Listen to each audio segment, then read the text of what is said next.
Is Canada backpedaling on the allegations it made against what it called the hand of Indian agents in the killing of Khalistani terrorist Hardeep Singh Nijjar?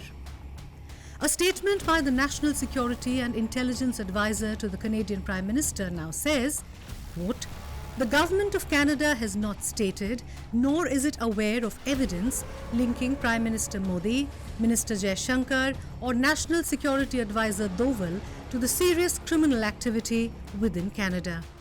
Any suggestion to the contrary is both speculative and inaccurate." Unquote.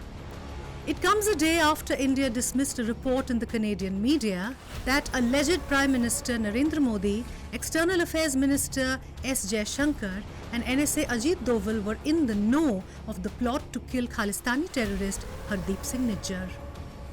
After this report by the Globe and Mail, the External Affairs Ministry had reacted strongly, saying, quote, "Such ludicrous statements made to a newspaper purportedly by a Canadian government source should be dismissed with the contempt they deserve." Unquote. The Canadian government has also withdrawn extra screening measures for travellers to India. These restrictions were imposed earlier this week, which required passengers to report at the airport 4 hours before departure. On Monday, Transport Minister Anita Anand had said additional screening was needed, quote, "out of an abundance of caution," unquote. No reason has been given for the rollback now, just like no reason was given earlier in the week for imposing new security protocols for India-bound passengers. And remember these images of Khalistani separatists attacking a Hindu temple in Brampton, where a consular camp was being held by India?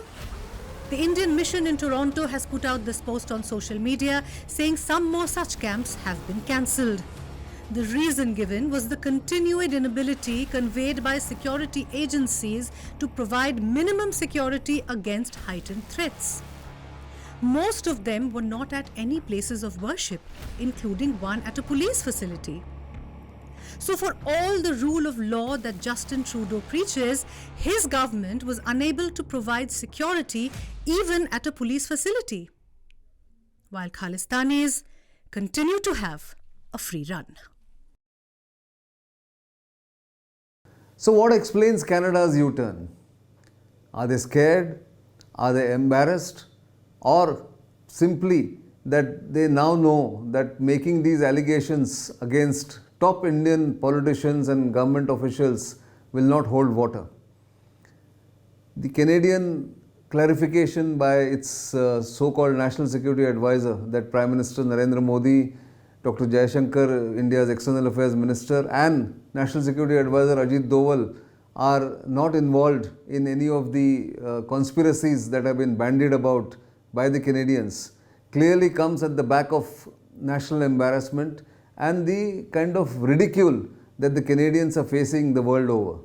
By making those wild allegations and planting them in friendly media entities like the Globe and Mail or even the Washington Post, the Canadians have actually stretched their credibility, and people have seen through the games that they were trying to play with other friendly Five Eyes allies like the United States, New Zealand and Australia or the UK. But unfortunately for Canada, except for the United States, none of the other Five Eyes countries, that is Australia, UK or New Zealand, have really played the game or have supported Canada's wild allegations against Indian officials.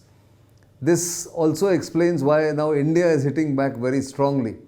First, it's strongly refuted and dismissed with contempt the Canadian allegations or the Canadian media allegations, and has now refused to hold what is called the consulate camps for consular work in Canada, despite the fact that one of the camps was to be held inside or near a Canadian police establishment, clearly showing India's lack of confidence in Canadian security system.